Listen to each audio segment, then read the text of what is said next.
Hello everyone, today we will be doing the long I sounds. वो हर alternative तरीका जिससे हमारी साउंड लॉन्ग आई की साउंड आए. Before that, I would request you all to please do like the video and subscribe my channel for continuity of the phonics content. तो सबसे पहला जो तरीका है वो है आई को रीड करने का, that is as a tricky word. When I says its name and not its sound. For example, you must be having two names. One is your real name and one is your pet name. For example, my real name is Arushi and my pet name is Rushi.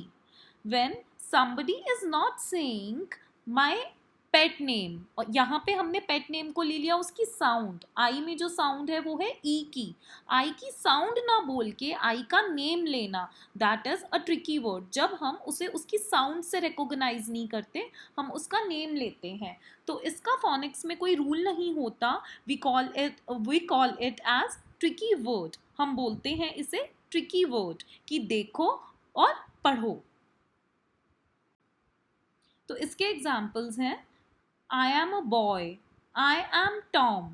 ऐसे sentences में जब आई capital form में आए तो इसे एक side word की तरह रीड किया जाता है. इसे इसके नेम से बुलाया जाता है, हम इसे इसकी साउंड से नहीं बोलते. Second is just I. जब आई कुछ कुछ वर्ड्स में आता है और उसका कोई बेसिक रूल नहीं होता और हमें उस आई को उसके नेम से बुलाना होता है, ना कि उसकी साउंड से. For example, high, I, high, I, E, tiny, I, O, iron, I, क, O, icon, I, lion, iris. इन वर्ड्स को हमें साइड वर्ड्स की तरह लर्न करना है और इसमें जो आई की साउंड्स आई हैं उनमें आई अपना नेम प्रोनाउंस कर रहा है, ना कि उसकी साउंड. हमारा जो थर्ड रूल है जहाँ पे लॉन्ग आई की साउंड सुनने को मिल रही है, यानी कि आई का नेम सुनने को मिल रहा है, वो है I and E together. When I and E together they are coming into any word, they are saying the sound I. वो अपना नेम लेता है. ये जॉली फोनिक्स के ग्रुप 4 की साउंड है. ये यूजुअली वर्ड्स के एंड में आती है. यूजुअली मीन्स 90% ये वर्ड्स के एंड में आएगी और इससे रिलेटेड बहुत ज़्यादा वर्ड्स नहीं हैं. कुछ 5 to 10 वर्ड्स हैं जो हम एज इट इज़ लर्न भी कर सकते हैं. फॉर एग्जाम्पल, प, आई, पाई, D, I, die, L, I, lie, T, I, die.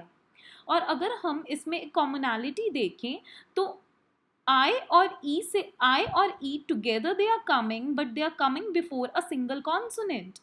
यहाँ पे जो कॉन्सोनेंट है वो सिंगल कॉन्सोनेंट है, P, D, L and I.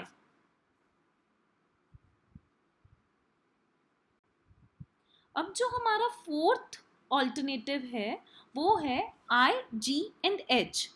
It is creating a trigraph and it is saying the sound I. Usually it comes in the middle of the word. It is not as tricky, it is bit simple. For example, I, t, night, fl, I, t, flight, br, I, right, l, I, t, light, t, I, t, tight. Fifth alternative है हमारा, कई बार हम y को I की sound की तरह use करते हैं. y is saying the sound I. It will come eight the end of the word only. ये कभी भी बीच में या पहले नहीं आएगा, ये वर्ड के आखिर में आएगा हमेशा. जनरली ये वन सिलेबल वर्ड में आएगा.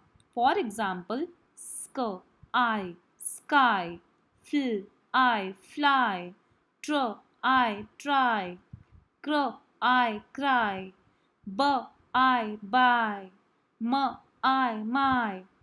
अब इसमें हमें ये कन्फ्यूजन भी हो सकती है कि जब हमने पाई, डाई, लाई और टाई किया था तो आई ए इकट्ठा आ रहा था और वो भी एंडिंग में ही आ रहा था, और यहाँ पे वाई भी वर्ड की एंडिंग में ही आ रहा है।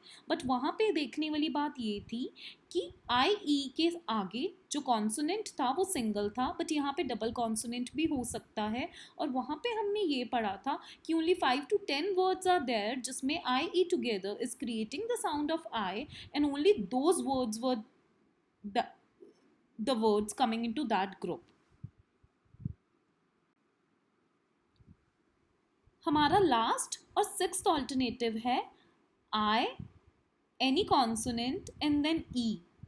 मैजिक ई और silent E at the end of the word makes the sound of I long. हमने मैजिक ई का रूल पढ़ा है, ये जब भी लास्ट में आता है ये उससे पहले वाले वॉवल की साउंड को लॉन्ग कर देता है।